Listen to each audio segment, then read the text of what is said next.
balik lagi bareng aku, Reta Pramesti. Hari ini aku mau sharing tentang gimana sih dapat skor tinggi di UTBK biar kamu bisa lulus gitu ya di jurusan impian kamu dan juga PTN terbaik versi kamu. Nah, tapi sebelum masuk ke videonya, jangan lupa bantu like, comment, share, serta subscribe ya. Karena subscribe dari kamu tuh berharga biar aku makin semangat nih bikin videonya. Nah, udah ya. Aku hitung mundur 3, 2, 1. Thank you. Nah, ya udah nggak usah berlama-lama lagi, langsung aja kita masuk ke videonya. Ngomongin UTBK tuh bentar lagi ya, sekitar bulan Maret atau April itu biasanya udah dibuka, nanti tinggal ujian. Jadi ujiannya itu ujian tulis berbasis komputer. Jadi kita tuh nggak pakai paper base gitu ya, tapi computer base. Nah, makanya dari sekarang kalau misalnya ikutan tryout, usahain yang emang bukan paper base gitu ya, kan sekarang banyak tryout online tuh. Nah, disitulah ajang untuk kamu latihan.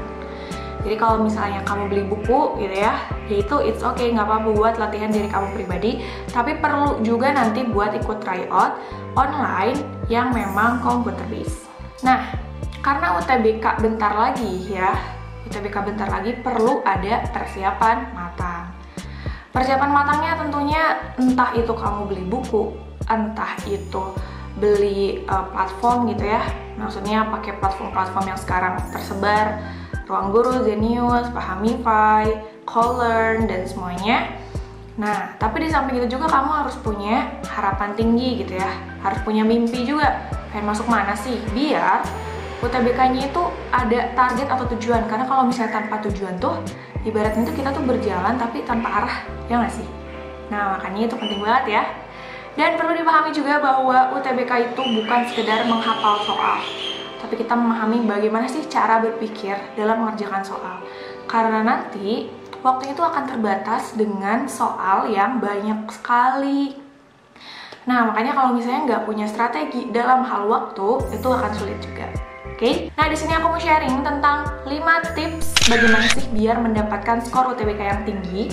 Nah, biar kamu bisa lulus di PTN dan jurusan impian kamu. Yang pertama kamu harus kepo tentang jurusan dan PTN kamu itu tuh nilai UTBK masuknya rata-ratanya berapa. Misal untuk masuk ke SFITB, Sekolah Farmasi, itu tuh minimal di 650-an. Nah, di tahun kemarin 650 tuh udah tinggi gitu ya, 600 ke atas tuh udah tinggi. Beda sama tahun sebelumnya. Nah, jadi usahain bisa lebih gitu di atas itu. Karena kan rata-ratanya segitu. Kalau misalnya nih, kamu dengan saingan lain nilai rata-ratanya sama dan tinggal satu kursi terakhir, nah itu kan pertimbangannya sangat gambling sekali gitu. Jadi usahain di atas rata-rata itu. Jadi ketika udah tahu nilai rata-ratanya, kita tuh punya target tujuan. Gimana kalau misalnya berubah-ubah lagi nih? Ya nggak apa-apa ya. Makanya kenapa kita tuh harus punya perencanaan jurusan tuh lebih dari satu. Karena itu ibaratnya back plan-nya. Dan nggak apa-apa, fleksibel gitu ya. Yang penting sesuai dengan kemampuan kita pada saat nanti hari-harinya. Nah, lalu persiapkan dengan segala kemungkinan yang terjadi. Asumsikan deh, tahun 2022 itu ada TPS serta TKA, tes potensi skolastik yang meliputi pokoknya PK, PU, PBM, PPU gitu ya, MTK Indo Inggris lah ibaratnya ya. Banyak bahas latihan soal, materi-materinya juga kalau misalnya udah lupa-lupa review lagi gitu ya. Jadi kayak trial error aja, misalnya kita latihan soal, salah, belajar lagi, sampai akhirnya nanti udah tahu cara berpikirnya, udah nggak sekedar ngapalin tapi udah paham. Nah, itu udah berhasil di soal tersebut. Oke, jadi semangat gitu ya. TPS sama TKA itu bukan hal yang mudah ya, jadi jangan diremehkan juga. Yang kedua adalah nanti perbesar nilai TPS. Tapi kan kita nggak tahu ya, kita ngerjain aja gitu kan, lalu ya hasilnya nggak tahu ya. Tapi kan kita bisa memprediksi, ya nggak sih? Kayak maksudnya ketika kita try out, kita bisa untuk menonjol di beberapa subtes. Nah, subtes itulah yang menjadi andalan kamu. Apalagi kalau misalnya pengen masuk nih jurusan matematika, tentunya kan matematika dasarnya gitu ya, pengetahuan kuantitatifnya itu harus lebih tinggi gitu kan dibandingkan yang lain.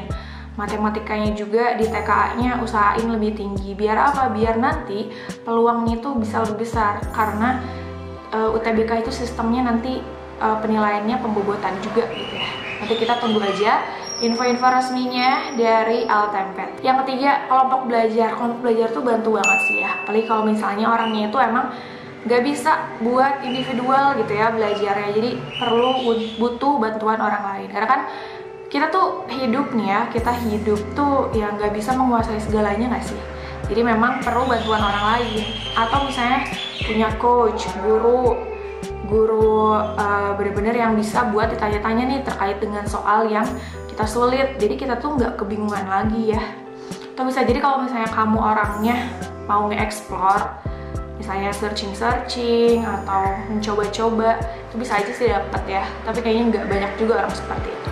Jadi perlu juga ya bantuan teman atau guru gitu untuk sharing-sharing. Apalagi buat ngeboost semangat.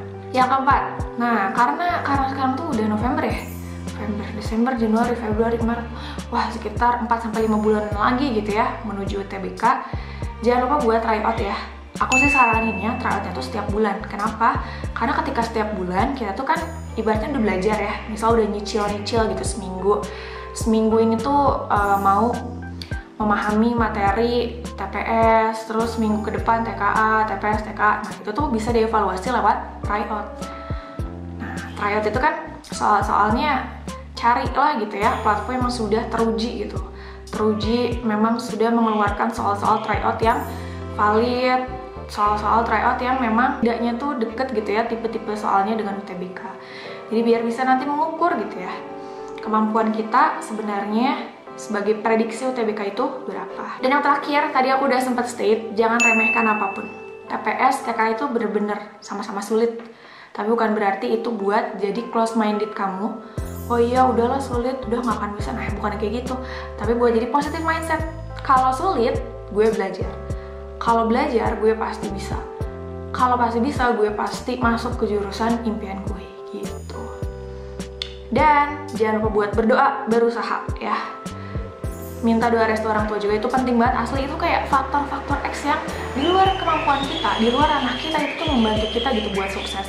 Bayangin ya, kita tuh sampai sejauh ini, sampai detik ini tuh kalau misalnya tanpa doa orang tua, tanpa doa kita ke Tuhan Yang Maha Esa tuh nihil banget. Oke? Jadi sekecil lulus SBMPTN itu kecil banget buat Allah ngabulin doa kita. Jadi jangan lupa buat berdoa. Oke? Nah gitu aja informasinya dari video aku. Di video berikutnya aku nanti mau rajin-rajin bikin pembahasan soal, tapi yang kayak singkat, padat, jelas semoga ya. Jangan lupa buat nonton videonya ya. Ditungguin aja, karena nanti bakal ada surprise trik-trik cepat ya yang bakal aku sharing-sharing biar nggak jelimet gitu ya belajar entah itu di TPS maupun TKA. Oke, so gitu aja informasi dari aku. Terima kasih udah nonton sampai akhir. Semoga kamu bisa lolos UTBK SBMPTN 2022 ya.